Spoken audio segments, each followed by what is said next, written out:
After an overnight in Nagoya, we returned to the train station to begin the next leg of our Japanese winter adventure, traveling to Matsue to complete the wildlife chapter.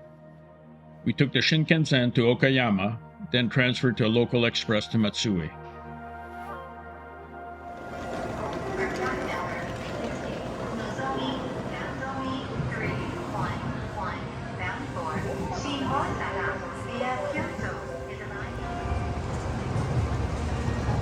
While waiting in Okayama, we glimpsed the famous Hello Kitty Shinkansen.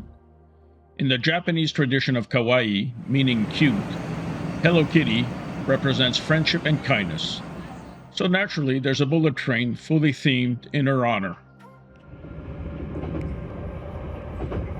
From Okayama to Matsue, we rode the Yakumo Limited Express. Though slower than the Shinkansen, it was comfortable. On arrival, we checked in the Minamikan Ryokan, our best room of the trip, with a private in-room hot spring bath. With time to spare, and the ryokan beside the river, I ventured out to find waterfowl.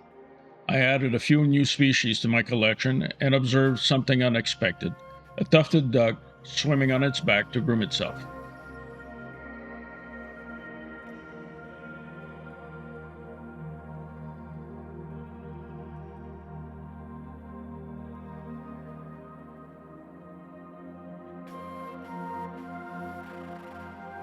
Dinner that night was memorable, with views of a beautifully lit Japanese garden.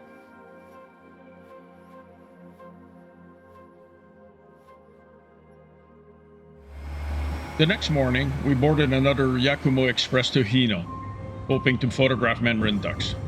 We'd passed through Hino the day before. Waiting at Matsue Station was entertaining, with a mix of trains passing through.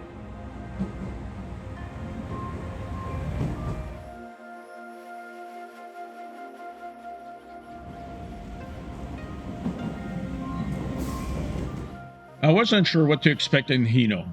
I knew that the Mandarin duck, Oshidori in Japanese, is Tottori Prefecture's official bird, and that Hino had an observatory.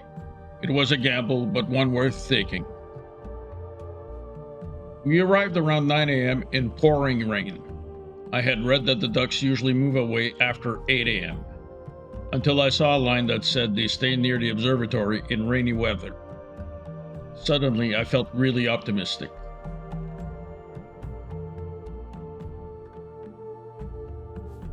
Drenched despite rain gear, we reached the river where a plywood fence with lens holes offered distant views. I took a few photos until a man arrived, gesturing that we needed to pay a fee. My equipment assistant settled the account while I kept shooting in the rain. She returned with good news. There was a heated cabin for photographers. Inside, I had a much closer view even if the lens holes limited angles.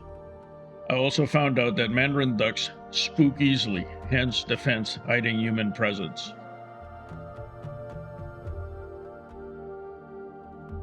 We spent about 90 minutes in the hut before the ducks finally flew off to the other side of the river. What a spectacular kaleidoscopic display it had been, far surpassing even my most optimistic expectations. I was leaving the observatory, having added the most colorful duck of them all to my photo collection. Alongside the wood duck and the harlequin duck, I had now photographed, in the wild, the top 3 most vibrant ducks on the planet.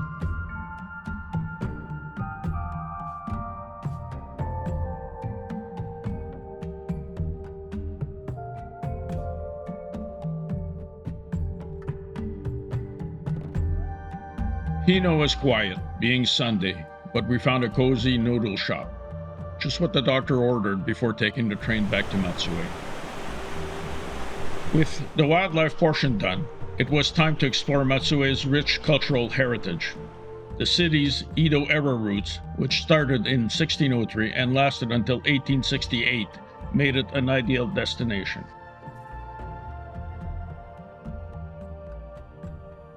The Boke-Yashiki, or samurai residence, rebuilt in 1733 after the Big Fire, housed samurai families until the Edo period's end, when Emperor Meiji ascended the throne. Restored in 2016, it offers a vivid glimpse into samurai life. We were brought back in time. Matsue's main attraction is Matsue Castle, built in the early 17th century. It is one of only 12 remaining original tower castles in Japan. Once, over 300 existed, but most were destroyed during the Meiji Restoration, which started in 1868 as Japan modernized and castles became militarily obsolete. Our time in Matsue had come to an end. We would be heading to Osaka to enjoy the urban side of our winter adventure, now nearing its conclusion.